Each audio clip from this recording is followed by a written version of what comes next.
All right, so good afternoon, everyone. Fellow Lions esteemed guests, welcome to the 65th Annual Midwinter Conference. We are thrilled to have you join us today for the forum, Everything Lions. This forum promises to be an informative and engaging experience with 6 knowledgeable presenters sharing insights on topics every Lion should know.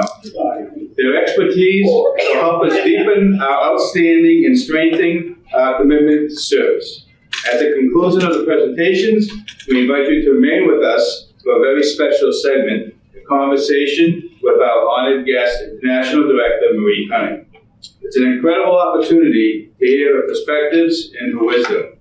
Thank you for being here. Let's make this event number one for our Lions family. There will be no questions at the end of the presenters. If you have a question, you can hold it to the end if we have time. We want to try to finish this up as close to 3 as possible. If we can't get your questions in while the presenter is live, you can take it offline with them. This session is being recorded as a service project. It'll be edited and it'll be sent to all the clubs.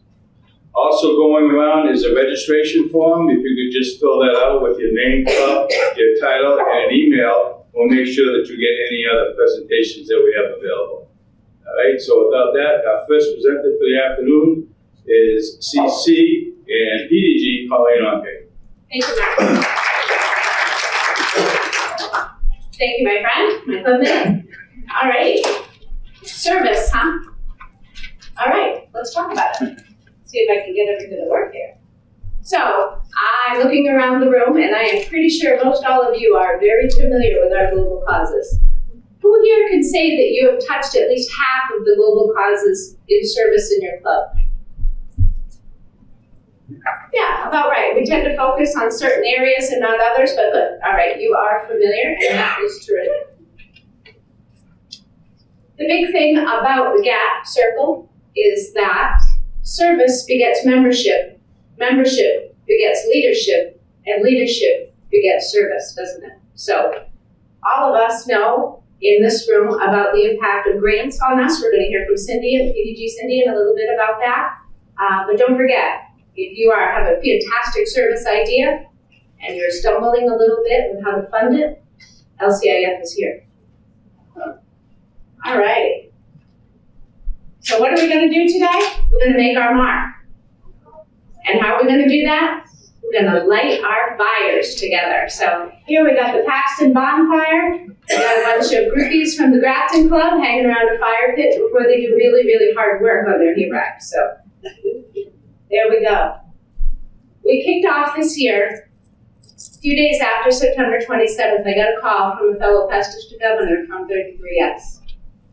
What are we going to do about North Carolina? This is what was happening in North Carolina.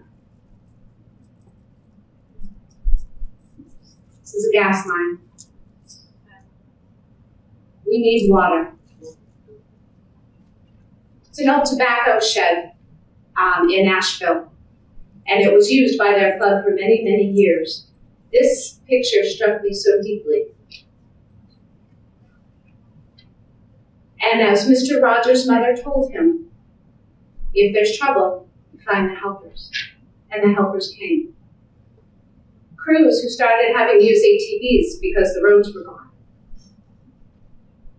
Crews who in Massachusetts showed up, filled 5 trailers, 26-foot box trucks, but we're calling them trailers, of supplies from every part of our multiple districts. Early mornings, I don't know how many times District Governor Denise was there. Just inspiring and doing what people do best is help.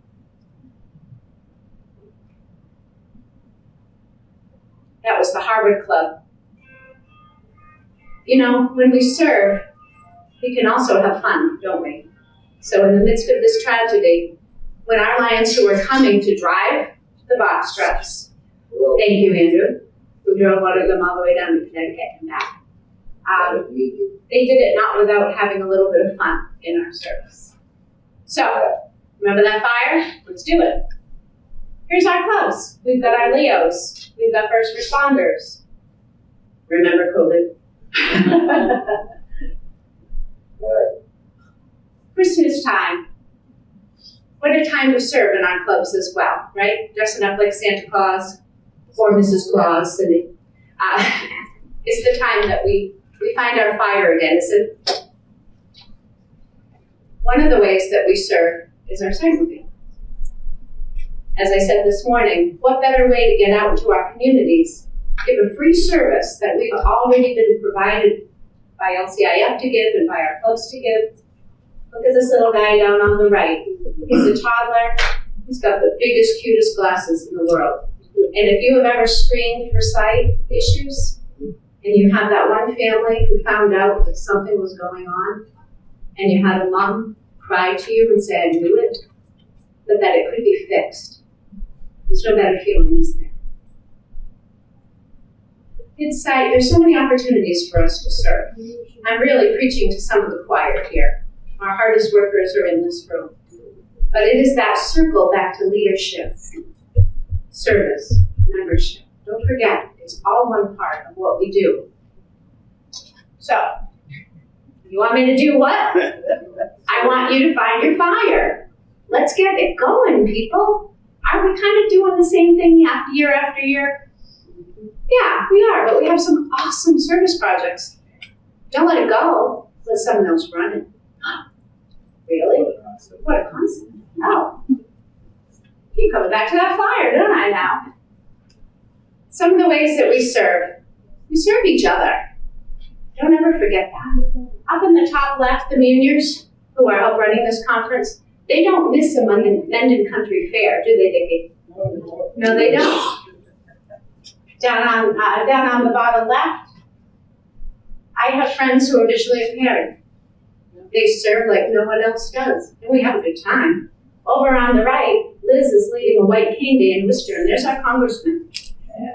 Talk about lighting your fire and inspiring more service. We have rides, we have cooking, we give to the old, we give to the young. We find partners who are local.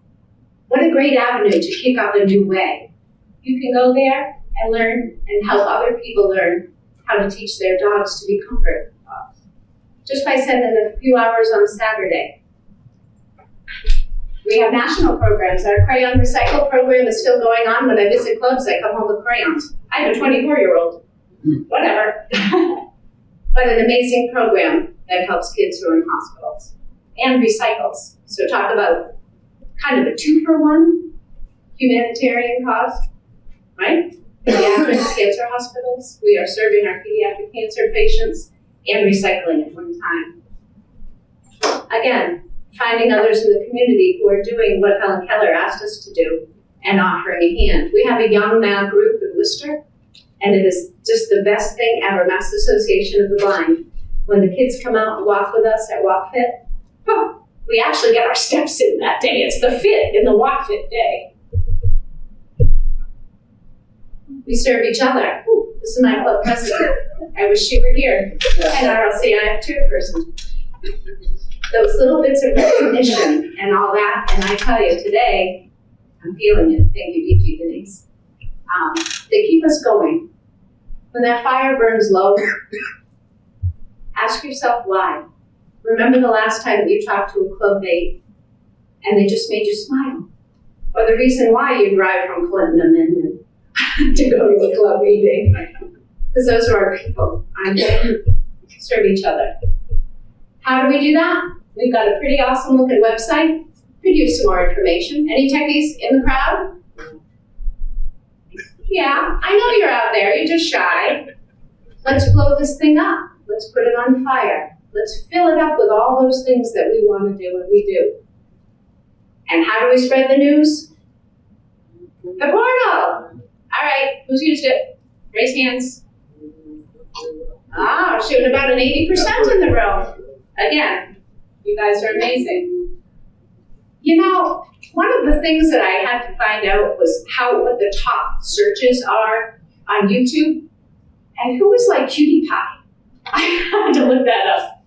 He's famous, but people aren't looking up other things like, wow, on YouTube, there's so many videos on how to use the portal. So let's go for it. When I go around and people are like, spend a few minutes with me, please, and tell me how to use the portal. Do you use YouTube? Go for it. So that's the cleanest and easiest way for us to help a member. I'm always available to help them figure that out. Speaking of that, we go on the portal. I'm going through this really fast because I think each of us, I'm going to share these with you so you can share it with your people. You click on service, my activities. That's our Leo's Club that just filled up that page. Create a service activity. There's a box. What's it called? What type is it? I want you to know in the top right corner is that little teeny box called Report Complete. Now, any of us can do service. If you are a lion and you're out in the public and you're identifying yourself as a lion, this is a service project. You put it in. Anybody. Newest member, oldest member, doesn't matter. However, your club officers, your president, secretary, service chair, multiple level, all that, Leo's same, they're the only ones that can click that little box. Because we don't want 5 people doing the same report, correct? Make sense? Okay. Some of the little minutia in it is really tough. When was it? Okay. What cause was it of our global causes? And all that. And describe it. Today I'm presenting upon service on the site wheel and I'll train on the portal. Right? That's what I'm doing. How many people did I serve? 1, 2, 3, 4. How many volunteers? That'd be me and my computer. How many hours did I spend on this? I'm not telling you, I'm just put 2. Optional metrics. Well, unless one of you is paying me $1, I'm gonna skip that one, okay? Other than that, remember the little box? I'm done. I just reported my service. Get it? Yeah. Easy peasy. Please sell it as easy peasy. The other thing I would love you to do, and is part of our service mindset, put a page on your website. See us at work. How inspiring. How about lighting your fire? I love this social media Facebook page that Apple put up. Look at that. It's professional looking. It makes you want to be there with those people and have a lot of fun while they're serving us. So, Site-mobile, it's there for you. Has 4 wheels. Easy way to serve. What do we do as Lions? What's our motto? We serve. You can do it. I can do it. And let's help keep each other's fires burning. Because we are crazy enough to think that we can change the world. Thank you.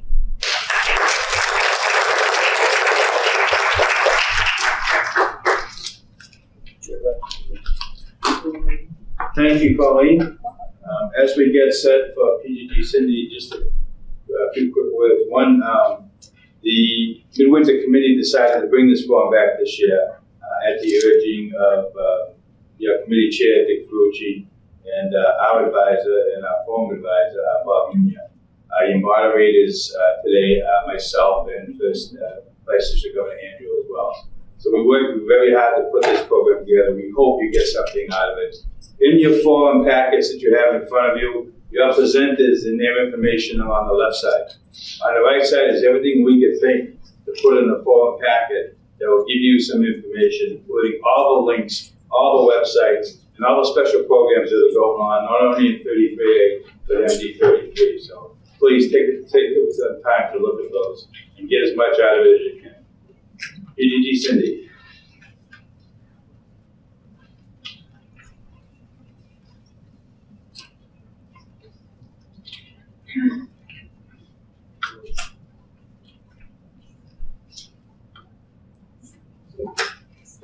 Good afternoon, everyone.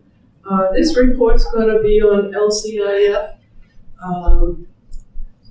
Some of the information that I'm going to present was not at the business meeting. First, there's a little history, and you probably all already know it. Melvin Jones founded Lions in 1917. In 1920 Lions Club International was, that came about. In 1925, Helen Keller gave her Knights of the Blind speech. You might not know about the LEOS program was created in 1957. The first women that were allowed to join the Lions was in 1987. And in 1990, Site First 2 was started. I'd like to tell you a little about the structure of LCIF. Our LCIF chairperson is Dr. Patty Gill. Then there's LCIF coordinators that are located in Chicago, and we get monthly reports from them. Our multiple district LCIF coordinator is PID Joyce Middleton. District 33A coordinator is myself. And last of all is club coordinators, which at this time we only have about 10. And I know the clubs are struggling to get the secretaries to go into the porthole and to put their names in. Hopefully, I can't do it, I wish I could, but it's something the secretaries have to do. Please remember that this is our global foundation. 100% of the money that we're collected goes to all 8 causes, and I know everybody knows what those are. You ask how this is possible? The Board of Trustees makes sure all the administrative and professional expenses must be paid through the interest that LCIF receives on their investments. Donation funds are never used to cover these costs. District 33A was given a goal of $36,925 to raise. At this point, we're at 34%, and I'm hoping after the midwinter donations, we move up a little bit. Most of the clubs wait till midwinter to do their donations. Last year in midwinter, we only had 15 clubs. I'm hoping that more for this year. For personal donations, we had 32 Lions out of 1,210 members give a donation. And I want to thank each one of them that did give a donation to this most worthy cause. LCIF Telethon will be coming sometime, and I hope you get a chance to look at it and watch it and get inspired, because remember that you are helping out people that are desperately in need of our help. In your handout, there's an inspiring article about the California fires. I did give, there's all these up there that you can look at. Number of ways to donate is to go online, make a pledge, have your donation taken out of your checkbook, give me a check and I'll mail it to headquarters, and I'll even save you the stamp. It is very important to donate in one of 2 ways. You already heard this before, but it's important that I tell you again. Area of greatest need and empowering service. This is the way LCF knows exactly where to distribute the money, where and when it is needed most. For grants, the topic of grants, there is so much information. It would take me hours to tell you what there is. A lot of the information out on the LCF table, so please stop by.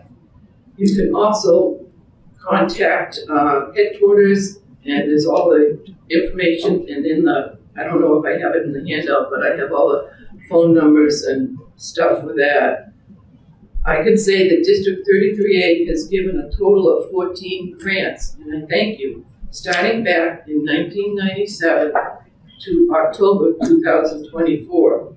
Most recently was the Westboro Lions M-PACT grant for the food pantry. Some of the types of grants are childhood diabetes, hunger, matching, Lions Quest, Site First 2, and that's the kids program that reaches over 50 million globally, and that's amazing for all these kids. It's important to remember that each grant is unique, and all the requirements are different. So you have to contact LCI first, because they're the ones that know how to direct you with your application. The Lions portal has so much information too. Other grants are emergency, community recovery, disaster, and legal service grants.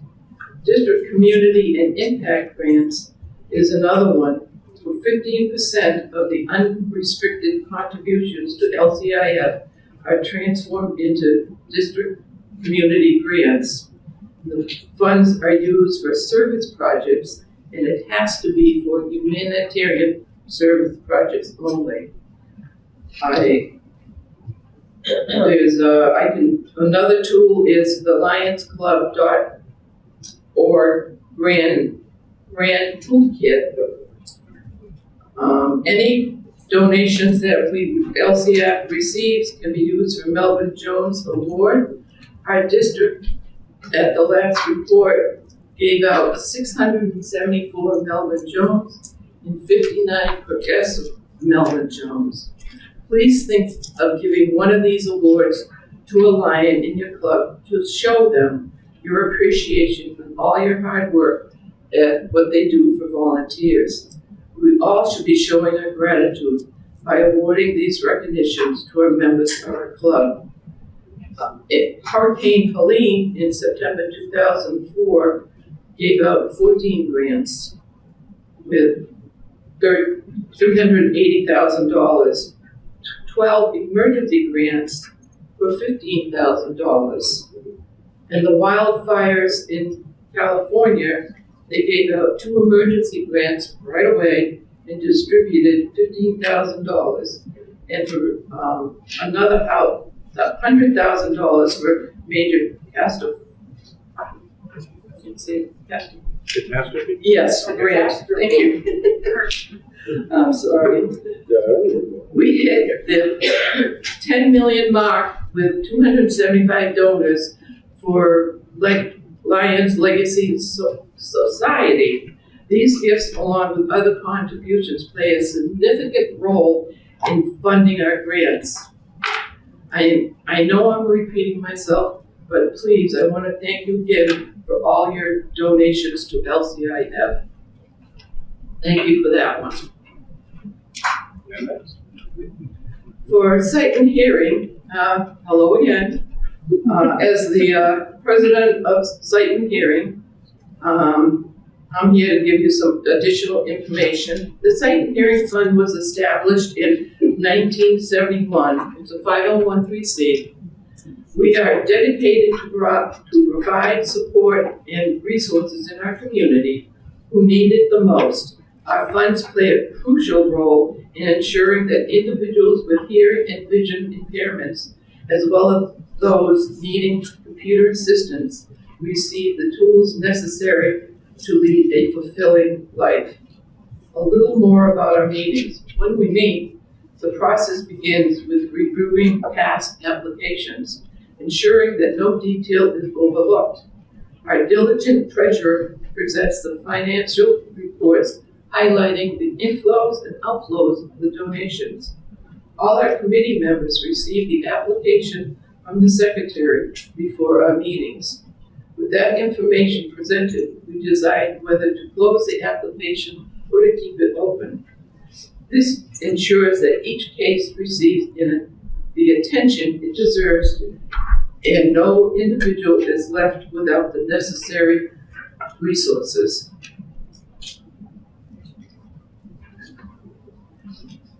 Through this asset allows us to prioritize those with the most pressing needs, ensuring that our resources are distributed equally. Each new case is reviewed, providing us a clear understanding of the individual's living conditions and special requirements. Once the application is complete and reviewed, we take a personal approach on each case. For example, for hearing aids, we require a detailed medical examination from the doctor, which is further assessed by our Lion member, Steve Wells. His expertise helps us determine the exact needs and ensures us we are providing the most appropriate assistance. A lot of applications come from individuals with fixed incomes, and they cannot even afford anything for the equipment. So we ask the clubs to donate $100 or whatever they can afford towards the service. Each case is unique, and we strive to tailor our support to meet the needs. The area rep will contact the individual and tell them their application is approved, and they make the appointment with Steve. First, a little history. In 1986, 33 Sight and Hearing Board created this fellowship program. The board of directors created a fund program to individuals who could be honored for any contributions worthy of recognition and service that was above and beyond the individual to accomplish. In 1982, this recognition was named after past International Director Joseph J. Kamada, who did pass away in February 2005 at the age of 74.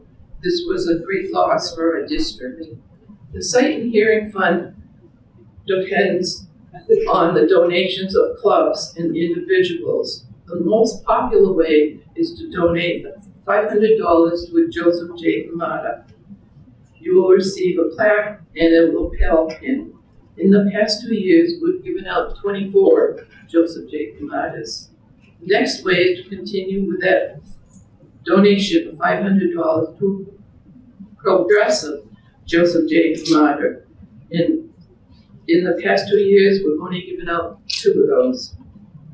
If an individual has shown distinguished service worthy of receiving a third recognition, it can be received. It can be incredibly special plaque with a gold lapel pin and the diamond chip on the pin. The next award was established in 2000 when the Sight and Hearing Board asked PDG Joe Lambert and past President Bob Una to develop an award to honor the memory of the founder. Another way to recognize an individual lion or non-lion with this Joseph R. Patano Founders Award. So the process is a little different. You have to have a nomination paper and it's sent in with a resume on or before December 1st.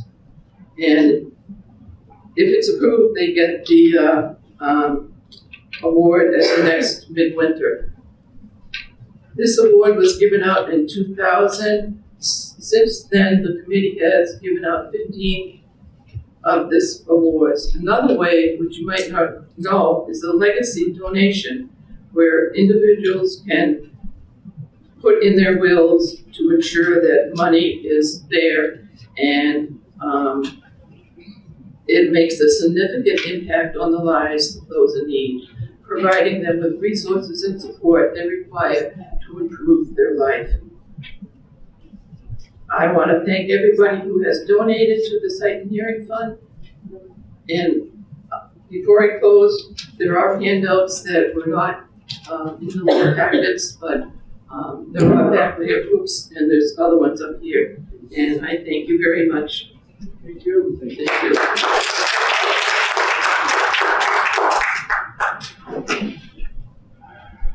Thank you, PDG Cindy. Next presenter is Media Past District Governor Kurt Jameson.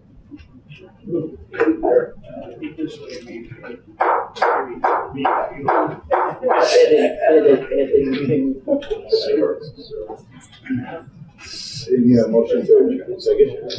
Motion to adjourn. All right.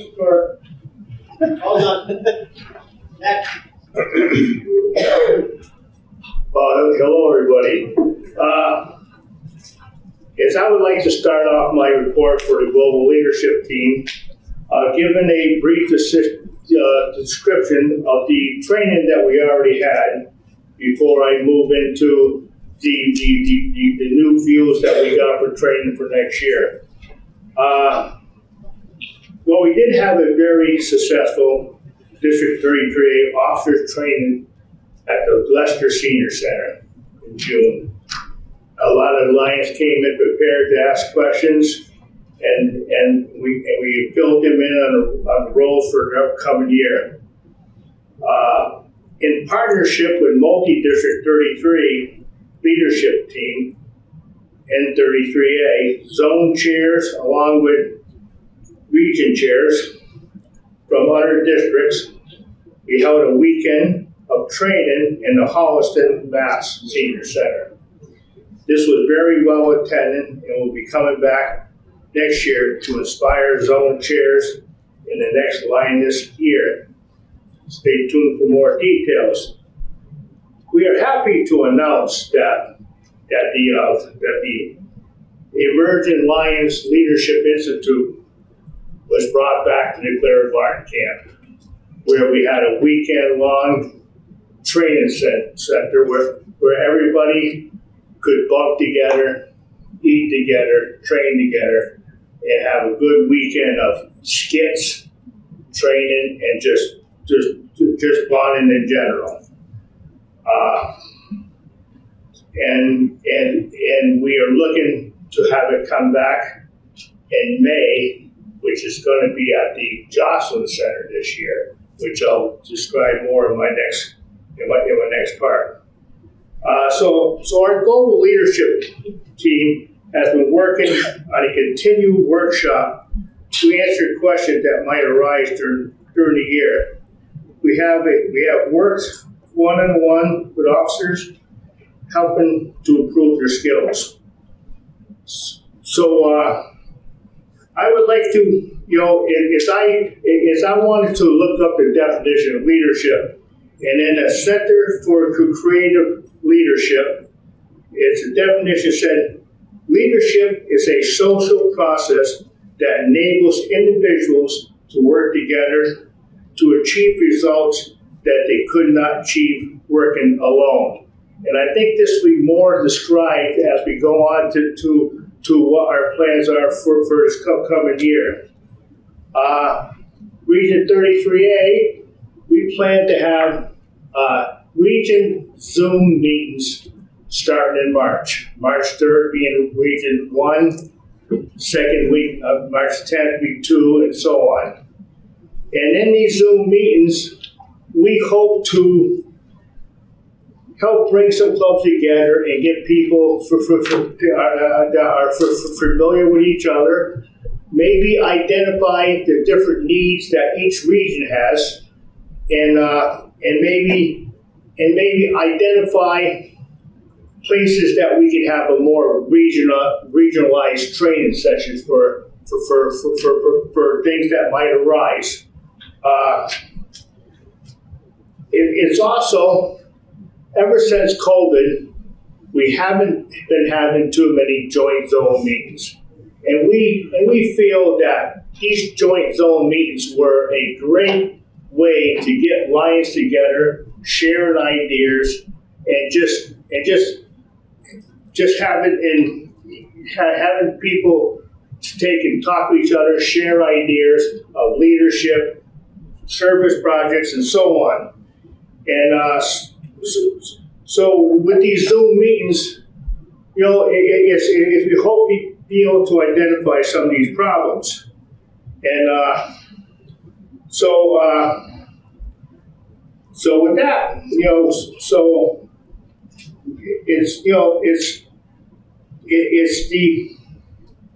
I think that the roles and responsibility involved in leadership is the influence, inspiring, and bringing out the best in others. And with these Zoom meetings, talking with individuals, having other individuals, learning who's in their zones, who's in their regions, who they can ask questions to, in their own area. So going on to our new year of training, it's MD33. We all plan to work together to have our officers training and everything in different areas around, not like we used to have it at the Lester Center. We want to figure out between the districts where we can have them so more people can go and it'll be closer to a lot more people. Like we have one in Leicester, just say, people from A and N can all attend that one. We have one down in Ledlow. Y and A can all attend that one, and so forth and so forth. And not only will we have the training session, but we'll have different districts talking to each other, sharing ideas and stuff like that. You know, let me see here. I got something else I want to say. You know, as leaders, we see the big picture and help others to connect the dots and gaps. Effective leaders motivate and influence teams to work toward and achieve the common goals. So we are planning for another Emerging Alliance Leadership Institute. We try to get away from ELLI and GAT and PDGs and all of them. And we're going to have this one in May sometime at the taking Jocelyn camp. And, you know, and I don't know if our ID Maria knows, but the Claremont Barn camp is a beautiful camp for girls that have juvenile diabetes. And they got cabins, a big kitchen that actually we just got an international grant from to redo their whole kitchen area to make it actually a learning center too, on how to eat healthy. And this next one is to take a Jocelyn camp, which is part of the Barton Diabetes Center, but that's for boys. And so we're going to be having our next Emerging Lion Leadership Institute there. And this one is coming from money coming from the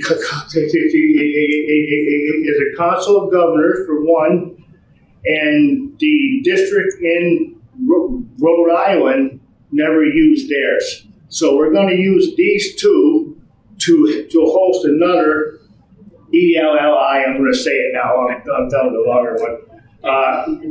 The ELLI. So we're going to be able to get more people into this program. We do have an RLLI planned for some time in the upcoming thing, but that's all being planned out as we speak. It's so I don't think I made it through my whole 10 minutes, and I don't think I made all my notes, but that's it for me.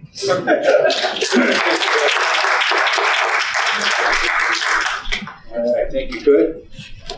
Next presenter from our Global Extension Team, Zone Chair and Second Vice District Governor candidate, Joni LaPlante.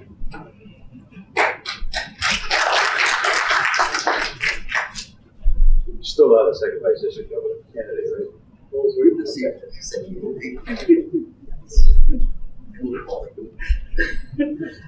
Okay, the aspects of a GET in a team is to expand membership, support new clubs, strengthen existing clubs, diversity and inclusion with communities, training and leadership development.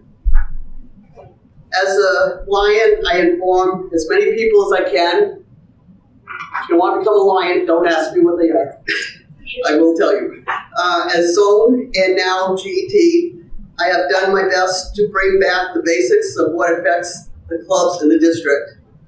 What I've seen and tried to reverse are the loss of older members, older as in years, not in age. They still pay dues, but they don't get involved with the meetings or any other activities. The effect from this is that new members join and soon have to leave because they don't have the support and mentoring they need to get involved. As a GET, I have tried to start a new club, and now we're turning my attention also to revitalizing smaller clubs. In my club, 3 members beside me went to retrieve our mallet, which some people still do, they loved it. Felt more informed, new ideas, and family connections. Since then, 5 others have attended the advisory and with the same results. So they just needed that push to get out. Members just need a members just need a push and a reason to go, and then it's up to us to make it fun and informative to keep them going. Possibly sending out letters to see what would bring the old members back. They are missed. That's it. Did I make my time? Wow. Good. Thank you, Joe. Okay. All right, our next presenter is past District Governor Mariana Rima. Don't fall asleep on me, okay? I know everybody's getting Right. tired, so I will be very quick and brief, but get the point across, okay? Like this morning, I said about 2 things, 2 service projects are very important to Massachusetts. That's Mass Line Eye Research Fund, and that's been established over 70 plus years. Now, the second one is that Mass Line Low Vision Network, and we have started this in 2018, roughly around that time. But throughout all these few years, we have done a lot, okay? Each district has a representative. So make sure you know who this person is. That is your contact link. And today, I hope you did pick out one of these pamphlets, which is not in your booklet there, but this is something that we just got it this year because people complain that we don't know much about the low vision, so we have the pamphlet for that. We have the website for that. And I am the Massachusetts 33A district rep. And I also is the Massachusetts State Flow Rep because if any information people request and we can just direct it to the right place for them. So that is important. For us, what is low vision? Many of us have heard about low vision, but they're not completely blind folks. They are just a significant vision impairment, but that cannot be fully corrected by surgery or contact lenses or glasses. This is something we can do to improve the vision. With the technology these days, we have many things that you might not be aware of, that they are there, but people don't know it. So I think it's our job to let people know about it. So in the past, each district direct will try to make some presentation to places like the senior center, maybe council on aging, or wherever you find seniors. They are prone to get low vision. But if not, there are young kids too, maybe in the school system. But whatever they are, you can find people solutions for that. Now, I always get email from this place called New England Low Vision Blindness in Worcester. And they always update what the technologies are, such as there are tools out there. Most importantly, people don't know about that. And they know maybe just the magnifiers or desktop computer stuff, and there are ones that can talk to you. And there are also, recently there was one patient was asking, see whether we can get her a walking stick with AI that can direct her with wheels. So something I didn't really familiar with, but I looked into it. It's something we don't know there is out there. So it's important for us to keep track of, say, okay, there are technologies out there that can help these people to improve their lives. Now, these people with significant vision impair is due to most likely like macular degeneration, like cataracts or whatever trauma they got, but they're not blind, but the vision is significantly reduced. So there are tools and strategy that can help them. There are caseworkers work with them, and a lot of the cases that come through these caseworkers are telling me that they say they can't afford it. They know what the doctor recommends them to do, but they can't afford it. That's when the Alliance can really step into to help. But more importantly, though, we need to know who to contact. That the website is there, so anybody who is interested or have any issue, they can just put the information in the contact there, and it will just come directly to us. They will get a phone call from us within 24 hours. We'll ask them what do they need, and then we'll direct them. Now, we can connect them to make appointments for them, and if they really have no transportation, we'll find a way to get them there. Many times the Lions are willing to drive them there. As far as the district-wide, which is very further away, and we even have a time that we set up a date and make sure that the optometrist will be there, the low vision doctor will be there, get their appointments, line up for the whole day, and get a van and transport them to Boston. We have done that once, and since then we haven't done it. But we have to think outside of the box, right? How can we help them? It's not just like, I need help. Like, how can you do it? If somebody say, I cannot get there. I still remember the case that this lady said, I cannot go to Boston because nobody's suffering from my driving. That was just after the snowstorm. We sent a couple of people to shovel them out. So I said, we'll take it the next day. So as Lions, you think of it, how are we going to help them? What are you going to do to make a difference? And that's what we come to place. So with that, I just want to drive home a few things. One is, not too many clubs kind of remember low vision. So many times you don't see the donation coming through Midwinter or anything. Now, just think of it, we're 45 clubs in our district. If everybody, each club would donate $100, we have $4,500. Just think about that. We don't need big time donation, but it's not from small. But there are many times we can help people just to help them, to let them know there are help out there. There are devices and tools that we can help them. They just need the support. And they just need to know how to direct them to get the help that they need. And they can really lead a very, very independent life. And so just remember, the website, the brochure, and your rep, we can take care of them, whatever it is. Okay, thank you. Thank you very much. Mariana. Our next presenter is from Mass Lions Eye Research Fund, and that's President Beverly Dillon.